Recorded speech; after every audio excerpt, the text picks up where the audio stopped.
The gentleman yields back. The chair recognizes the gentleman from Nevada, Mr. Horsford, for 5 minutes.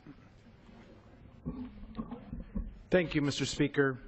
I come to the floor today opposed to the potential cuts to the Supplemental Nutrition Assistance Program, or SNAP, an important food program that lifts families, children, and seniors out of poverty and provides an important safety net for those in need. SNAP is our nation's most important anti-hunger program. It provides food assistance to approximately 46 million Americans, and it kept 4.7 million people out of poverty in 2011, including over 2 million children. This food program has cut the number of children living in extreme poverty in America in half. Now, earlier this year, my colleagues on the other side approved a farm bill, but left the food for America's families behind. They passed special subsidies for big ag, but for the first time in decades, excluded funding for food assistance for America's families in need. And now, months after providing special subsidies for big ag, House Republicans are bringing forward a bill to cut food assistance by $40 billion. Apparently, the first attempt at $20 billion was not deep enough. So they pass a farm bill that provides corporate subsidies, but they leave food for America's families behind. In my district and in the state of Nevada, more than 71% of SNAP participants are families with children. Almost 26% of all SNAP participants are in families with elderly and disabled members. And nearly 42% of all SNAP families are in working families. So House Republicans support corporate welfare for big ag and big business, but cut food assistance for the elderly, for disabled, and yes, even our vets. We should not be cutting the safety net for our most vulnerable while maintaining costly government subsidies for the well-off junk food, oil, and gas industries. SNAP benefits, Mr. Speaker, average less than $1.50 per person per meal. That amount is set to drop to about $1.40 this fall when the 2009 Recovery Act's temporary benefit boost ends.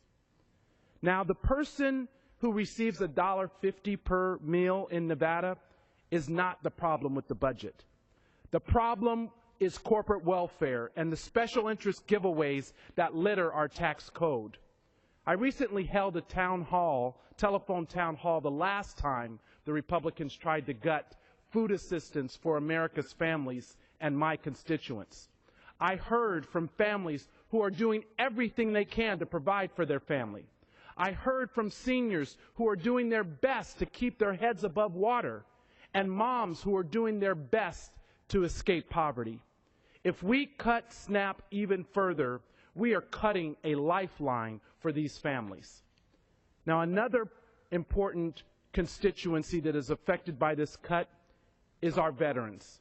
Census data indicate that nationwide, approximately 900,000 veterans receive SNAP assistance each month. An estimated 170,000 of those 900,000 veterans could be affected by the House Republican proposal to cut $40 billion from SNAP. In my state, studies estimate that 72,184 veterans receive assistance from this important food assistance program. That means roughly 1 in 3 veterans in Nevada, 1 in 3 receive assistance from SNAP.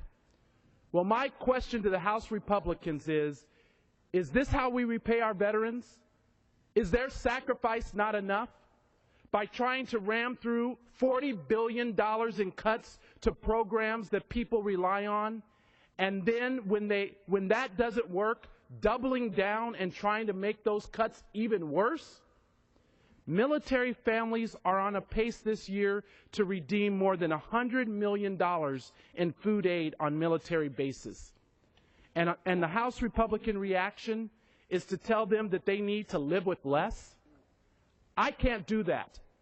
I can't tell those families, sorry, but you've sacrificed enough.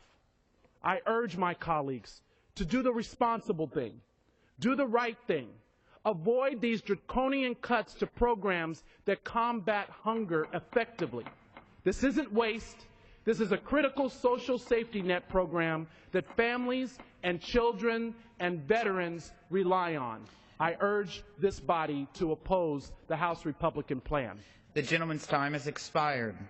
The chair